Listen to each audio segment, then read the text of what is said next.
শুভেচ্ছা সকলকে। কাজটি করার জন্য মা মিনাকে একটি চকলেট দেয়। খুব ভালো মেয়ে মিনা কাজ করে, সেজন্য তাকে চকলেট দেয়, খুব ভালো মা।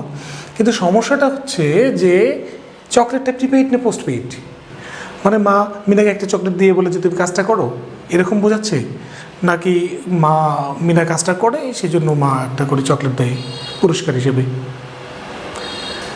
বিষয়টা আমাদের এই জন্য দিয়ে পরিষ্কার না। কিন্তু ইংরেজি দিয়ে আমরা যখন এটাকে ট্রান্সলেশন করতে যাবো তখন আমাদের এটা দুই রকমভাবে হতে পারে। একটা হচ্ছে mother gives Meena chocolate to do the work. আমি একটা সেন্টেন্স এখানে ব্রেক করে যাই। মেইন ভার্ব কে, এখানে মেইন ভার্ব হচ্ছে গিভস। কে দেয়, মাদার সাবজেক্ট হয়ে গেল। Mother gives what, chocolate object. Mother gives whom, Meena indirect object. A article, চকলেটের জন্য বসছে। To do infinitive. Infinitive, gerund এগুলো ভাব থেকে ড্রাইভ হয়ে কিন্তু তৈরি হয়, যার কারণে এটা একটা বেসিক নেচারটা এরা ছাড়তে পারে না। যেমন এরা অনেক জায়গায় একটা করে অবজেক্ট নেয়, তো এখানে ইনফিনিটিভের অবজেক্ট হচ্ছে ওয়ার্ক। এটা হলো ইনফিনিটিভের অবজেক্ট। দ্য আর্টিকেল ওয়ার্কের জন্য বসছে। ওকে, আমরা আরেকভাবে যদি করি তাহলে এখানে হচ্ছে mother gives Meena chocolate for doing the work. এখানে ফর ডুইংটা কী করছে? ফর তো একটা প্রেপোজিশন, প্রেপোজিশন থাকলে তার একটা অবজেক্ট থাকবে, সেটা আমরা জানি। আর প্রেপোজিশনের অবজেক্ট হিসেবে যদি V1 প্লাস আইএনজি কাজ করে তাহলে সেটা হয়ে যায় জিরান, যেটা আমি V1 প্লাস আইএনজি সেশনে বলেছিলাম। ওকে, তাহলে এটা হয়ে গেল জিরেন্ট ফর প্রেপোজিশন, এটা হলো জিরেন্ট।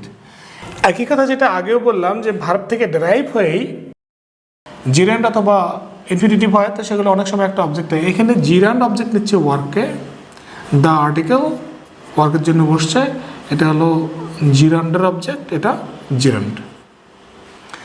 তাহলে এটা হয়ে গেল জিরান্ড ফ্রেজ। আর ফরের অবজেক্ট মূলত এই সম্পূর্ণটাই ফরের অবজেক্ট, ফর অবজেক্ট হিসেবে নিচ্ছে। এখানে অর্থটা প্রকাশ করছে কি, এখানে কাজটা হয়ে যাওয়ার পরে বোঝাচ্ছে। সচরাচর যেটা হয় আমরা সেটাকে বলছি যে মিনা কাজটা করে, তারপর তার মা একটা চকলেট দেয়। এটাকে আমরা যদি বোঝাতে চাই তাহলে mother gives Meena chocolate for doing the work. Okay, এখানে দেখার যে বিষয়টা সেটা হচ্ছে যে আমাদের যখন ইনফিনিটিভ থাকে, ইনফিনিটিভ আমাদের উদ্দেশ্য, লক্ষ্য, ইচ্ছা, পরিকল্পনা এগুলোকে প্রকাশ করে। আর ফর প্লাস জিরান যদি থাকে তাহলে সেটা কারণ, ব্যবহার, পুরস্কার বা শাস্তি এইরকম অর্থ বোঝায়। তাহলে আমরা আর একটা সেন্টেন্স দেখি। এখানে প্রথম সেন্টেন্সটা আমরা দেখি, I went to the market to buy vegetables. Okay, এখানে টু বাই ইনফিনিটিভ, এখানে কি উদ্দেশ্য প্রকাশ করছে। আমি কি উদ্দেশ্যে গিয়েছিলাম? ভেজিটেবল কিনতে।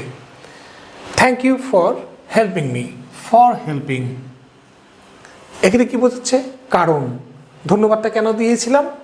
কারণ আমাকে হেল্প করেছিল। And this tool is used for cutting wood, for cutting.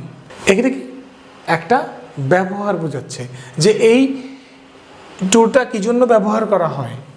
Would কাটিংয়ের জন্য, কাঠ কাটার জন্য এই টুলটাকে ব্যবহার করা হয়। তবে ইনফিনিটিভ ভার্সেস জিরেন্ট এটা নিয়ে আমরা একটা ফুল সেশন করব, যেখানে আরও অনেক বিষয় চলে আসবে। তো সে পর্যন্ত ধন্যবাদ, সবাই ভালো থাকবেন।